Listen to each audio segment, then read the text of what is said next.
From Ronaldo seducing refs to Oscar-winning flops to one team even hiring a hitman, these are the 20 most controversial moments in football history. And first, Man City took on Tottenham on December 3rd, 2023, with Arsenal at the top of the Premier League ahead of Man City. A win would be crucial, so Tottenham was hungry for a dub after losing 3 consecutive games. Son will go it alone and score early! On it goes to Haaland. Haaland, Grealish!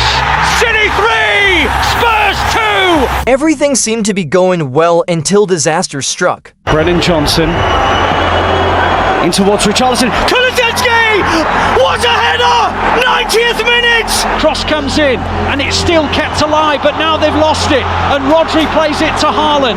Oh, dreadful challenge. Gets away with it because Haaland kept the ball, and on he goes to Grealish, and Grealish is down the middle and the referee has blown his whistle. Oh my word, what a shocker! Dude literally waved the play on and blew his whistle shortly after. The call was fine. It was just that he had flip-flopped. Why has the referee not told anybody, told us, why he blew his whistle? Well, I suppose, that's not the conversation to be had now. The conversation to be had now is a player has reacted the way that he has. Why have you put a caveat at the end of your argument that it's okay for them to act the way they did because it was such a bad decision? I said that Haaland and Kovacic and anybody else puts their hands on a referee, they deserve all they get. You're going to tell me we expect football players, when the referee has the most horrendous decision, we're expecting everybody to go, well, it's unfortunate. That's pretty bad, but I feel even worse for John Terry and Wayne Bridge. Because one second he's dapping up his teammate, and the next his teammate is sliding in his girlfriend's D-Miz. See, Bridge was a Chelsea footballer from England, signed for a $7 million fee, and had proved to be vital to them when he scored a late goal that knocked Arsenal out of the Champions League. Bridge could win it! He has! It's in! It's Chelsea's night! It's Wayne Bridge! With just 3 minutes left to play! But he was finally starting to become a top option, while Bridge was rising. He went to a nightclub in London and met aspiring model Vanessa Paronzel. It might not be the best place to meet someone you want to date, but they did it anyway. Then they both became close friends with another footballer named John Terry. He had grown up in relative poverty, but quickly rose to become the captain of England and of Chelsea. With the quick success, Terry started to get an ego. His players were scared of him, and they wouldn't even make jokes about him.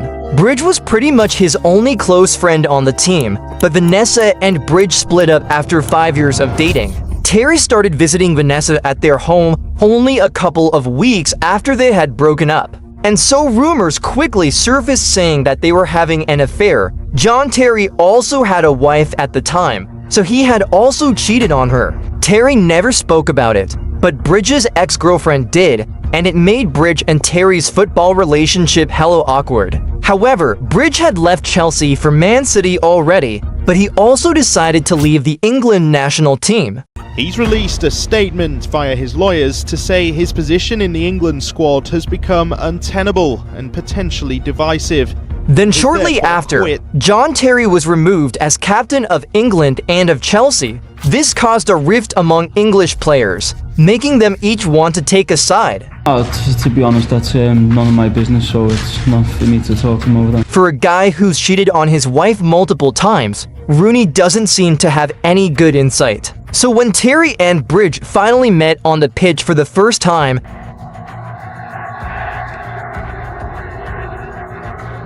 yikes, but I don't blame him. I do blame Kurt Zouma because he did something even worse than John Terry. See, in a viral Snapchat video taken by his brother, Zouma was caught harming everyone's favorite pet. The kicking of the cat in the abdomen and slapping it in the head. And the fact he treats his cat like that and his brother's filming it and he thinks it's all okay, that is really upsetting. But karma did eventually catch up with Zouma, because not only was he fined over £8,000, he was sentenced to 180 weeks of community service. And at his first game back,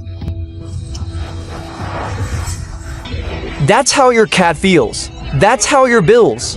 That's how your bills. When one of his teammates was asked about it, he really made himself look like a clown. I don't agree with what he's done at all, but There's people that's convicted, been caught for racism, and has played football afterwards. They got punished, they got 8-game punishment or stuff like that. But people are now calling for people to be sacked, for them to lose their livelihood. I've just got to ask this question to everyone out there, is what he's done. Whoever was running the PR for West Ham was definitely having a meltdown, just like the whole country of England had a meltdown during the 2006 World Cup. Wayne Rooney and Cristiano Ronaldo were teammates and close friends at Manchester United. But at the World Cup, that would all come crashing down. So when Rooney lost his head and tried to squash Carvalho's family jewels, Ronaldo had to step in. Vile hit with a foul here. He's not doing anything, look. It's not until Ronaldo or anyone comes in and tells them. I mean, still, look, there you go. The ref looks at him. Sent off for that, Al. Please tell me no. I don't know. Then look at this. Look at that. Is he just winked there? I don't know, but... That literally made Ronaldo the most hated player in England. His next game there, the fans made sure he heard it. Ronaldo keeps it in. Nearly ball to Fletcher. Ronaldo would come inside. He pulled that one as well, but he's got the right idea in these conditions. Rooney said, "Don't worry about it."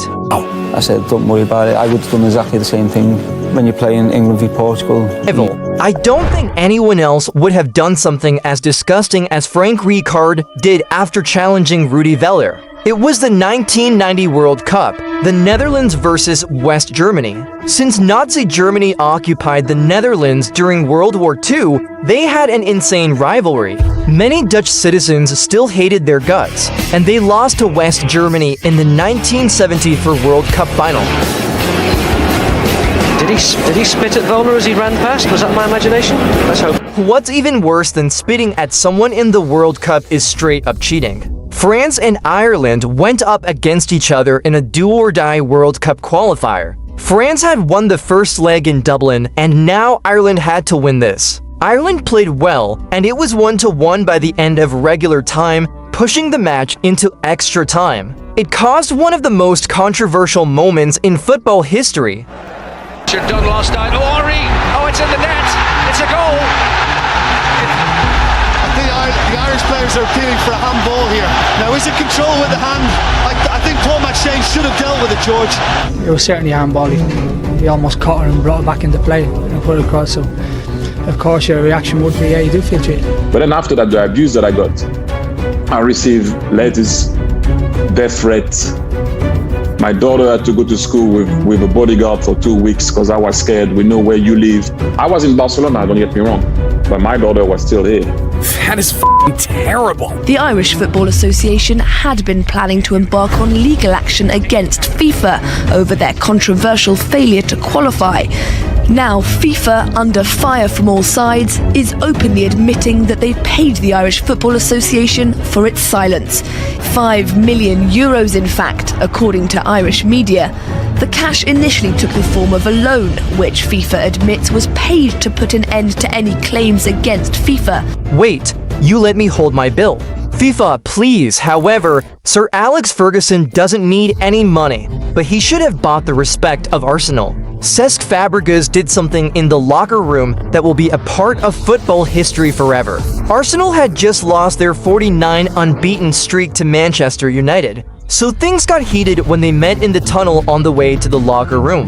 That's where players and staff from both teams went at it. They started yelling at each other, then it hit the fan. Fabregas grabbed the first thing he could find to throw, a slice of pizza, and chucked it into the Man United like a crew. sly one. By the way, Martin Keown is a liar because I saw him in front of me just punching people on the... he didn't see anything. And I saw all of a sudden, bing, bing, bing. I heard noises like, what's happening, what's happening? Then I go out with my slide of pizza and I see Sol Campbell, Rio Ferdinand, Martin Keown, everyone pushing each other, Vieira. And I was like, yeah. I went to get in and then I didn't know how to. And the meme, I just walked into him. Won't even mention that dude was just laying there. Cristiano Ronaldo's name is usually mentioned next to Manchester United until he was betrayed in 2021.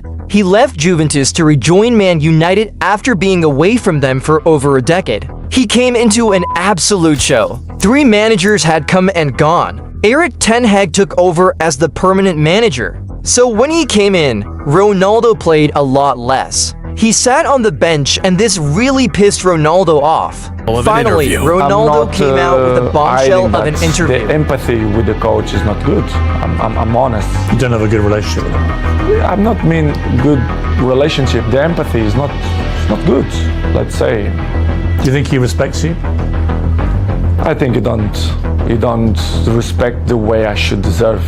Against Manchester City, where United got destroyed, he didn't bring you on. You brought on other strikers, but didn't bring you on. I felt insulted on your behalf. I was like, well, surely against Manchester City, if you're losing this badly and you've got the greatest player of all time sitting there, you at least give him some time, don't you? But he didn't. And he said afterwards, the reason was he had too much respect for you, wanted to respect you. When you heard him say that, what did you think? Excuses. I see as excuses. Well, everyone know that. Disrespecting you think? Exactly. This is why I say I don't have respect for him, because he don't show me respect for me. This is why I like guys that they don't lie, they speak honest, they be frontal. And I'm not negotiate my morals. My morals always will be intact. That's it is the wildest, most controversial moments in football history dot from betrayals to scandals. One thing's for sure, this game never runs out of drama. Which of these moments shocked you the most? Let me know in the comments below. Don't forget to like, subscribe, and turn on the bell. More crazy football stories are coming soon.